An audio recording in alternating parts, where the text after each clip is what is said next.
उनके अमानत राशि 10 लाख रुपए, 10,14,950 रुपए जब्त किया है और पुनः निविदा करने पर शासन को 1,74,41,00,000 की बचत हुई है।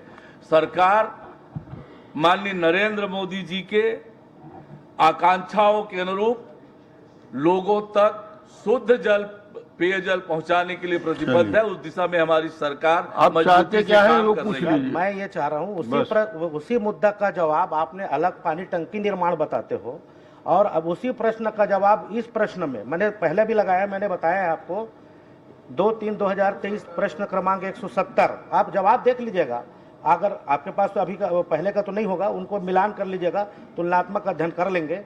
अभी आज का प्रश्न में 86, 87, 88 भोथली, बगमार, माहौल झोपड़ी में उस समय पानी टंकी का निर्माण बताते हो और अभी इसी जगह में निरंग बताते हो। ये विरोधाभास उत्तर आने के जो जिसने भी उत्तर दिया है आपको गुमराह करने का जो प्रयास किया उसके ऊपर कार्रवाई करेंगे क्या? मेरा जवाब है मैं उससे दिखवा लूंगा। बहुत अच्छा, ठीक। दूसरा प्रश्न सर, और कोई प्रश्न? ये एक प्रश्न और है। उक्त निर्माण कार्य जैसे पीएचई का आप सब काम कराते हो तो कुछ निविदा अनुबंध किस विभाग के शर्तों को आप अनुरूप मान के उस लागू करते हैं? जल जीवन मिशन की विस्तृत दिशा निर्देश है, उन दिशा निर्देशों के अनुरूप इस पे काम होता है। आपका विभाग का अपना शेड्यूल है या किसी लोक निर्माण विभाग के या किसी विभाग के सधे हुए शेड्यूल को अपना के निविदा में शर्त रखते हैं? मैंने कहा कि बहुत विस्तृत दिशा निर्देश है जल जीवन मिशन के क्रियान्वयन का, उन दिशा निर्देशों के अनुरूप विभाग काम करता है। कुंवर सिंह निशाल जी। माननीय अध्यक्ष महोदय, मैंने माननीय राजस्व मंत्री जी से प्रश्न किया था। प्रश्न के जवाब में उनके माध्यम से फौती का 641, बंटवारा का 108 और सीमांकन का 38 प्रकरण अभी तक लंबित हैं। मैं माननीय मंत्री जी से जानना चाहूँगा कि साल भर से नामांतरण का प्रकरण अभी रुका हुआ है, क्या इसे तत्काल आदेश जारी कर निराकरण करेंगे? मैं आपके माध्यम से माननीय मंत्री जी से जानना चाहूँगा। माननीय अध्यक्ष महोदय, माननीय सदस्य ने 21-22 और 22-23 में फौती नामांतरण, बंटवारा, सीमांकन और ऑनलाइन के माध्यम से कितने आवेदन प्राप्त हुए, कितने का निराकरण हुआ और कितने कब तक निराकरण कर दिया जाएगा, इसमें विस्तार से जानकारी दी गई है कि वर्ष 21-22 में कुल तीनों तहसील के पूछें, तीनों तहसील में 4,309 आवेदन प्राप्त हुए और 22-23 में 4,547, कुल 8,856 आवेदन प्राप्त हुए, जिसमें से 8,215 मामले का निराकरण कर दिया गया है और 641 मामले लंबित हैं जो समय सीमा के भीतर है। इसमें एक समय निर्धारित किया गया है कि जो अविवादित मामले हैं उनका निपटारा जो है 3 माह के अंदर और विवादित मामले हैं उनका 6 माह के अंदर निपटारा किया जाएगा और ये जो प्रकरण शेष हैं ये समय सीमा के अंदर हैं और इनका निराकरण जो है समय पे किया जा सकेगा।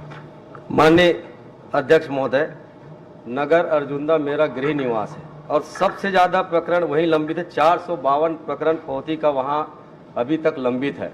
लगातार तहसील कार्यालय में जाने के बाद उसमें कुछ गति आई है, लेकिन माननीय मंत्री महोदय से जानना चाहूँगा कितनी जल्दी से इस प्रकरण का निराकरण कर देंगे?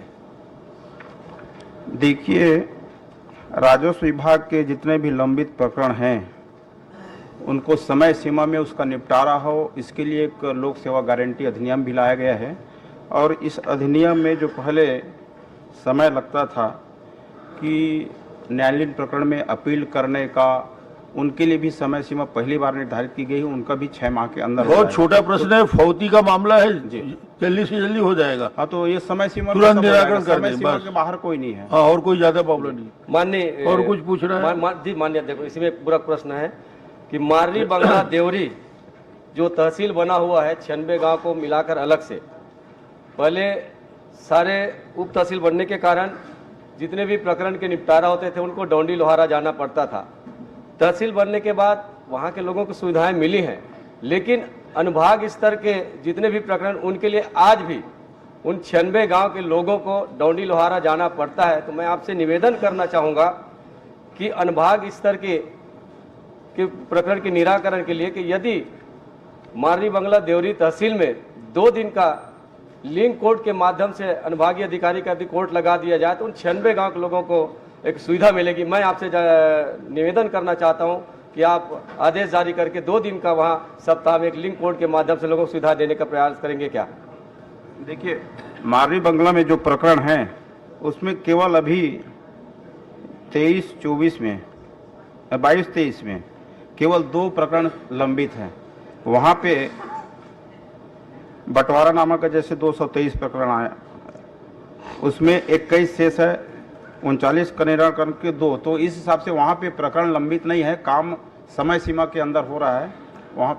वहाँ की जनता को डोंडी लोहारा जाना पड़ता है, इसलिए बोल रहा हूँ महोदय, वहाँ जाके निपटारा करवा रहे हैं। मैं बोलूँ अगर यहाँ पर हो जाए तो उनको सुविधाएं मिल जाएंगे, तो उनका पैसे का बचत होने का आने जाने, क्योंकि महाराजपुर वाले आदमी के यदि डोंडी लोहारा जाना पड़े तो 45 किलोमीटर जाना पड़ता है, 40 किलोमीटर जाना पड़ता है। इसलिए मैं आपसे निवेदन करना चाहूँगा यदि SDM साहब का यदि वहाँ पर 2 दिन का लिंक कोर्ट लगा दे तो जनता को सुविधा मिल सकती है। ये मैं आपसे निवेदन करना चाहता हूँ। एक बार इसको दिखा लेंगे, विचार करेंगे। भोलाराम साहू जी, माननीय राजस्व मंत्री से एक और निवेदन था, आश्वासन दे दिया ना मंत्री जी। एक छोटा सा है माननीय अध्यक्ष महोदय, आपसे चाहूंगा कि मेरे निज निवास अर्जुंदा नगर में कुछ व्यवसाय करने वाले लोग वाटर कोर्स की जो जमीन होती है रोड से लगा हुआ, उसको पूरा बांट दिए हैं और अपनी बिजनेस कर रहे हैं, उसमें व्यापार कर रहे हैं। और उसी बगल में एक व्यक्ति प्लाटिंग का काम कर रहा है, वो पूरे वाटर कोर्स की लगभग 20 से 25 डिसमिल जमीन जो आज रोड से लगा हुआ है, लगभग मैं समझता हूँ करोड़ रुपए की जमीन है, वो अपने निजी काम के लिए वहाँ पर पाट देकर मैंने संबंधित अधिकारी से भी निवेदन, कलेक्टर महोदय से भी निवेदन किया था कि वो जमीन हमें खुलवा दे, वो पुल बना ले, ताजमहल बना ले, उसमें जमा हमसे मतलब, लेकिन जो शासकीय जमीन वाटर कोर्स की जमीन है उसे यदि खोल दें ताकि किसानों को सिंचाई के लिए जो हम वाटर कोर्स के माध्यम से पानी देते हैं उसके लिए वहां तक उनको सुविधाएं प्रदान हो सके। मैं आपसे निवेदन करना चाहता हूं। चलिए, संदर्भ से अलग है, इसकी आवश्यकता नहीं है। जो प्रश्न है उससे बहुत हटकर है। भोलाराम जी, राजस्व मंत्री महोदय, उसी में मैं माननीय बहुत जवाब, मंत्री जी अच्छा से जवाब दे चुके हैं। राजनांदगांव जिले के सड़क दुर्घटना, तालाब में डूबने से, कीट प्रकोप से, अन्य आपदाओं के बारे में पूछा था। वर्ष 2021-22 से 31 दिसंबर 23 तक के माननीय मंत्री जी ने जवाब में दिया है, और इसमें 258 व्यक्ति के परिजनों को अभी तक के लंबित है।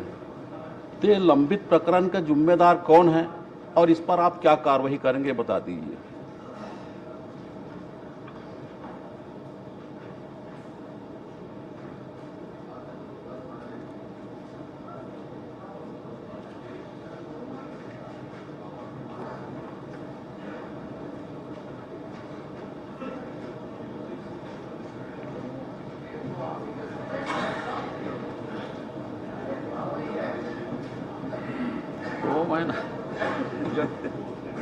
माननीय अध्यक्ष महोदय,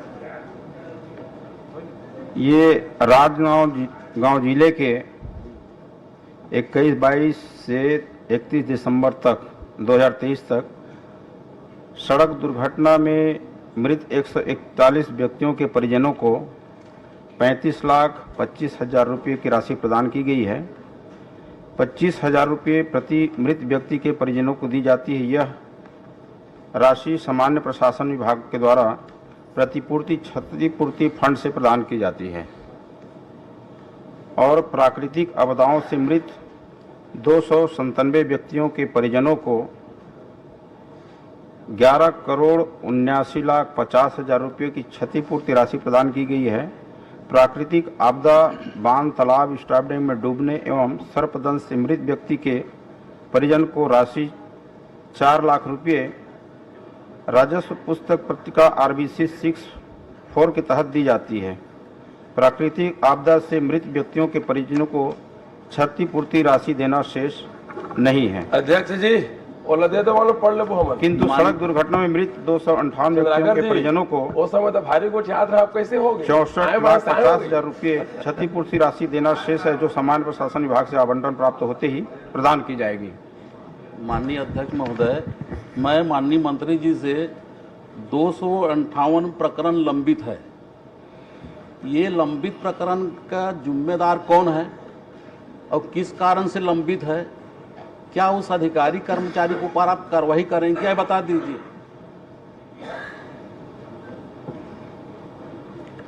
258 व्यक्ति जिनको अभी प्रतिपूर्ति राशि नहीं दी गई है, ये शीघ्र इनको दे दिया जाएगा। ये मांग पत्र सामान्य प्रशासन विभाग को भेजा गया है, जैसे ही राशि आएगी उनको क्षतिपूर्ति राशि मिल इसका जाएगी। कोई समय सीमा है माननीय मंत्री जी? जितना जल्द हो सके उतना जल्दी इसको करेंगे। बहुत अच्छा, और ठीक इसमें एक उल्लेख हो नहीं गया। है माननीय लता अध्यक्ष उसेंडी महोदय। जी, पर्याप्त हो गया ना, एक और पूछ लीजिए। अब सेटिंग नहीं हो पाए इसलिए तो आप इधर बैठे हैं, नहीं तो आप वहां बैठते। काहे देरी कर दिए सेटिंग में आपने? सेटिंग मजबूती से करना था माननीय चंद्राकर जी। बोला भैया अभी भी नहीं बिगड़े, अभी भी सेटिंग पर बैठे हो जी सेटिंग के डायरेक्ट। भोला को कम मत समझना, भोला राम जरूर है, भाला है ये। बोला ना आपके बोला है। माननीय चल अध्यक्ष, एक प्रश्न करिए, जल्दी करिए, बहुत समय हो गया। मैं माननीय मंत्री जी से यही पूछना चाहता हूं कि अन्य आपदाओं से क्षति है, जैसे आगजनी में धान का खरी है, मकान है, इसका आपने उल्लेख नहीं कि मैंने उसमें पूछा है, लेकिन आप उत्तर में आपके उत्तर में आया नहीं है।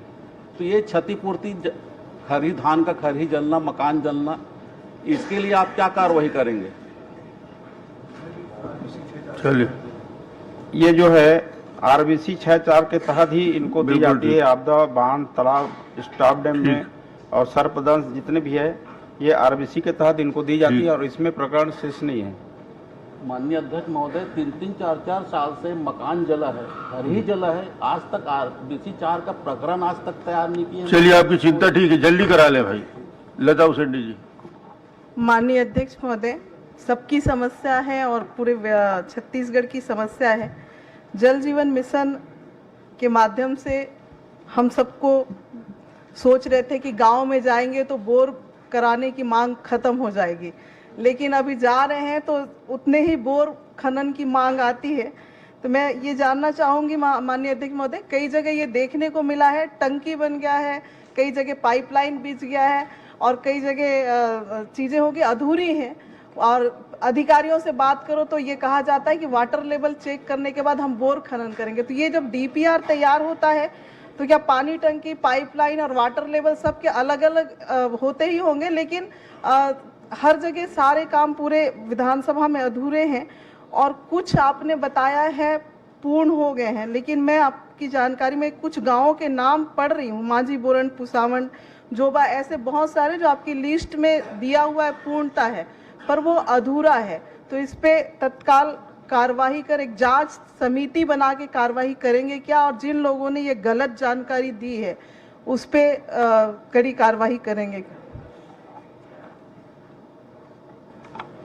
माननीय अध्यक्ष महोदय, लता उसेंडी जी सदन की वरिष्ठ सदस्य है।